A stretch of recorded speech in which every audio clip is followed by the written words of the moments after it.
শুধু আসন্ন দুর্গাপূজা নয়, ৩৬৫ দিনই ধর্মীয় সম্প্রীতি বজায় রাখার আহ্বান জানিয়েছেন মহানগর সার্বজনীন পূজা কমিটি ও বাংলাদেশ পূজা উদযাপন পরিষদ।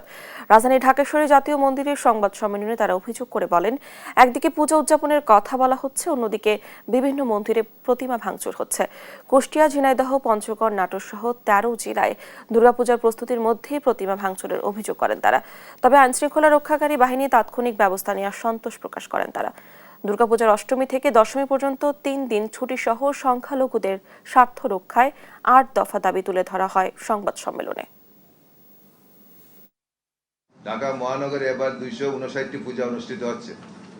গত বছর ঢাকা মহানগরে 252টি পূজার আয়োজন হয়েছিল। সেই হিসাবে মহানগরে 7টি পূজা বেড়েছে।